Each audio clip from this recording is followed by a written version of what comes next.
Bonjour à tous. Alors aujourd'hui, un vaste sujet. L'écriture. Voilà quelque chose qui a tendance un petit peu à se perdre avec les années. Je m'aperçois que des jeunes pâtissiers ne savent pas écrire. Et à notre époque, c'était quelque chose d'impensable. Mais en même temps, ça demande vraiment un gros entraînement. Et puis, bon, dans les entreprises aujourd'hui, on privilégie surtout le gain de temps. Ce qui fait que des plaquettes toutes faites, avec marqué joyeux anniversaire et tout ce qui s'ensuit, ce qui fait que nos jeunes aujourd'hui, eh ben, ils savent pas trop écrire. Et c'est dommage. Il y a une époque où la décoration, c'était l'écriture et savoir faire une rose en pâte d'amande. Celui qui savait faire ça bien correctement, c'était un roi quasiment. Alors, les choses changent, c'est une très bonne chose aussi, mais il faudrait quand même pas oublier ce qui a été fait auparavant. Et ce qui est un petit peu dommage, c'est qu'à chaque fois que quelque chose de nouveau arrive, c'est pas toujours pour le bien de nos jeunes ou enfin, des pâtissiers en général. Alors, comme je vous l'ai déjà expliqué, je suis un ancien pâtissier, je pratique plus en tant que professionnel depuis quelques années. Et l'écriture, ma foi, je l'avais abandonnée aussi depuis quelques années. Donc il y a quelques petites erreurs, mais ça vous permettra de voir un petit peu comment cela fonctionne. Et puis surtout, de vous entraîner. Voilà. L'entraînement, il n'y a que ça qui compte, il n'y a qu'avec ça qu'on arrive à des résultats intéressants.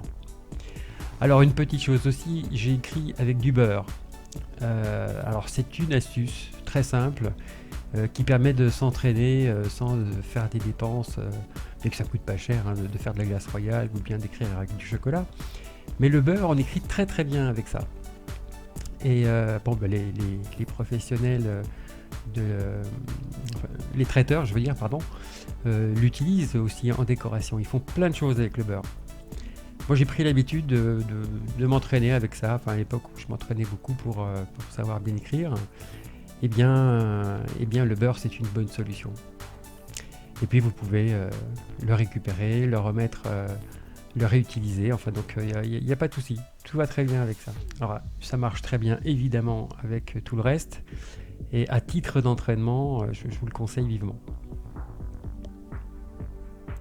Pour commencer, un cornet. Alors, les cornets, je n'achète pas je me les fais moi-même, vous voyez.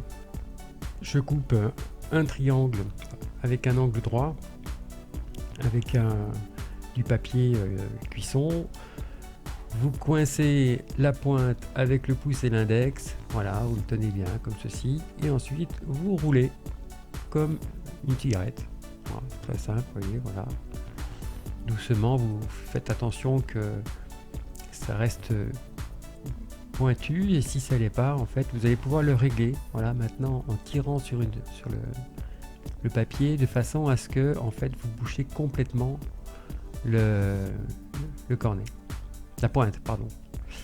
Et ensuite, il suffit de replier la partie qui est en haut vers le bas de manière à coincer le tout.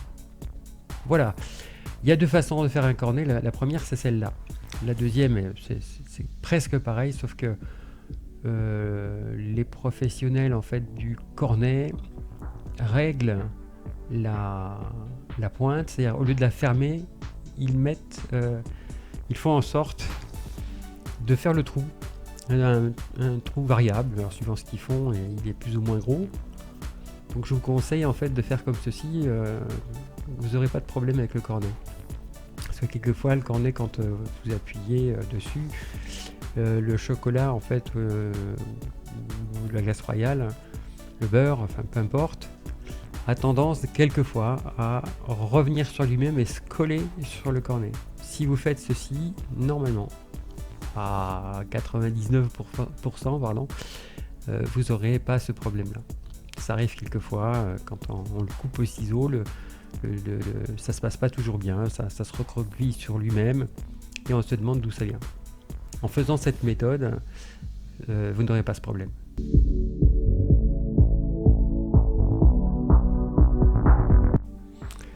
Alors, pour crémer le beurre, faire une consistance crème, donc c'est pas très compliqué, il suffit de chauffer un petit peu le fond de votre cul de poule de manière à ce que cela fonde, mais gentiment. Il faut éviter de tout faire fondre parce que sinon tout devient liquide évidemment et là on ne peut rien faire. Donc avec parcimonie, vous chauffez doucement et puis vous mélangez jusqu'à ce qu'il y ait plus de chaleur, vous recommencez de manière à obtenir une consistance crème, pâte de dentifrice comme on dit quelquefois aussi. Voilà, alors attention à ce qu'il n'y ait pas de grains aussi parce que là c'est mortel pour le cornet. Tout d'un coup on ne peut plus écrire du tout. Voilà, une jolie consistance crémeuse. Surtout ne remplissez jamais vos cornets jusqu'en haut, vous aurez du mal à les fermer, ça déborde. Et ensuite pour le fermer, vous faites dans un premier temps un premier pliage et ensuite sur les côtés. Voilà, de façon à ce que rien ne passe par là. Et là vous le roulez encore un petit peu jusqu'à ce que tout se bloque. Voilà. Et ensuite vous le testez un petit peu. Ah voilà, le couper évidemment, couper le bout. Alors pas trop gros, pas trop fin non plus. C'est pas si joli que ça quand c'est très fin. Ça dépend ce qu'on fait évidemment, mais voilà, on sent qu'il y a quelques bulles d'air. Alors avec le beurre, on peut avoir quelques petites surprises de ce genre par contre. Mais par contre avec de la glace royale, tout va très bien. Alors l'écriture ici s'appelle l'écriture à la tombée, c'est-à-dire que vous ne posez pas la pointe du cornet et vous laissez en fait tomber le beurre. Alors c'est une écriture, enfin c'est un style qui est important parce que sur des entremets crémeux avec des nappages, on ne peut pas poser le cornet. Donc il faut pouvoir écrire sans toucher l'entremet.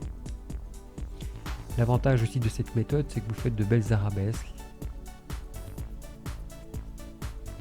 Voilà, bulle d'air là aussi. Alors c'est pas trop grave parce que je vais faire un peu comme des pleins et des déliés. Alors c'est pas réellement des pleins et des déliés, c'est plutôt un exercice de style. Je me suis inspiré de cette manière, mais c'est pas réellement des pleins et des déliés.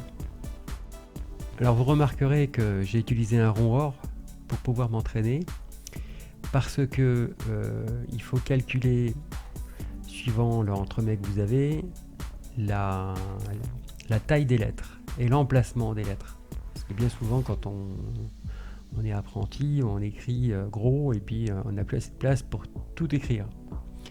Alors vous n'êtes pas obligé d'utiliser un rond or, mais utilisez un moule à tarte par exemple, à génoise, ce que vous voulez, de façon à pouvoir placer toutes vos lettres de même taille dessus, tout simplement pour éviter d'avoir des surprises en fin d'entremet. Anniversaire c'est long, il y a beaucoup de lettres, et on se retrouve vite avec quelques soucis. Donc vous pouvez vous entraîner d'abord sur votre table, mais je vous engage vivement de changer ça au bout d'un certain temps, une fois que vous commencez à bien former les lettres, etc., de pouvoir ensuite de vous mettre en situation réelle. Enfin, comme si c'était une situation réelle, parce que là, bon, c'est pas un vrai entremet. Alors dans le temps, il y avait un pâtissier très célèbre qui s'appelait Franchiolo, qui était justement un des grands pâtissiers qui a utilisé le cornet en décoration sur tous ses entremets. C'était un artiste, quelqu'un qui a vraiment développé ça à son paroxysme. Et je vous invite vraiment à regarder, aller voir des choses, je ne sais pas si ça existe en fait sur YouTube, j'ai jamais regardé. Mais je sais qu'il existe des livres par contre avec tout un tas d'exemples et des photos d'entremets énormes avec des décors uniquement au cornet. C'est vraiment fabuleux. Alors voilà une bordure très simple et puis qui fait son petit effet. Là on a tendance à poser un petit peu le cornet, donc sur les entremets en pâte d'amande par exemple, ça vient bien.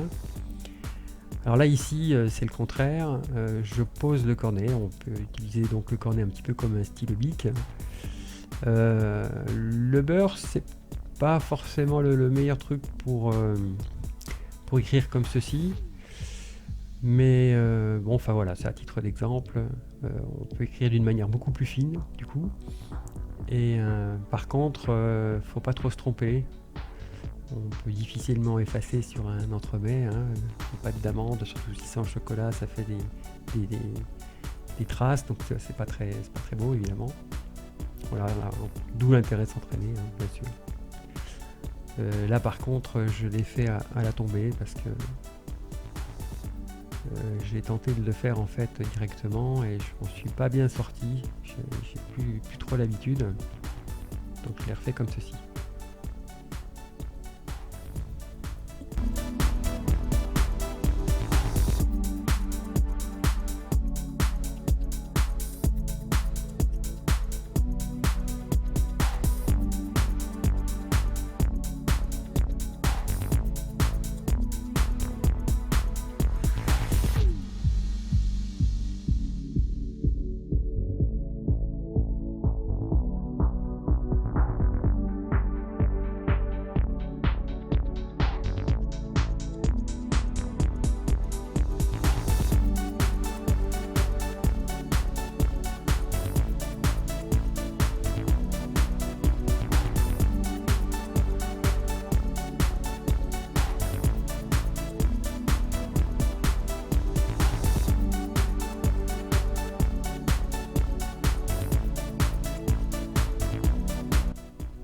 Alors je me suis rappelé que il y a quelques années je pratiquais cette bordure.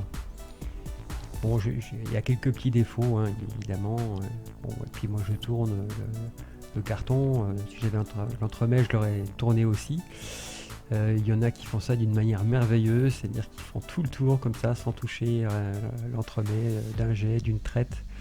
C'est vraiment très artistique. La beauté du geste est absolument magnifique. Bon, moi je suis pas à ce stade, mais bon, je peux quand même donner un exemple. Voilà, c'est assez classe, moi, je trouve, comme bordure. Voilà, cette petite vidéo se termine. Je souhaite vous avoir donné une petite impulsion pour vous plonger dans l'écriture du matin jusqu'au soir. Non, évidemment, je plaisante. Mais voilà, d'avoir été de quelques conseils utiles. Sur ce, eh bien, passez une bonne journée. Amusez-vous bien surtout. C'est quand même là l'essentiel. Et à très bientôt. Un petit pouce bleu si ça vous a plu, bien sûr. Et à très bientôt. Salut!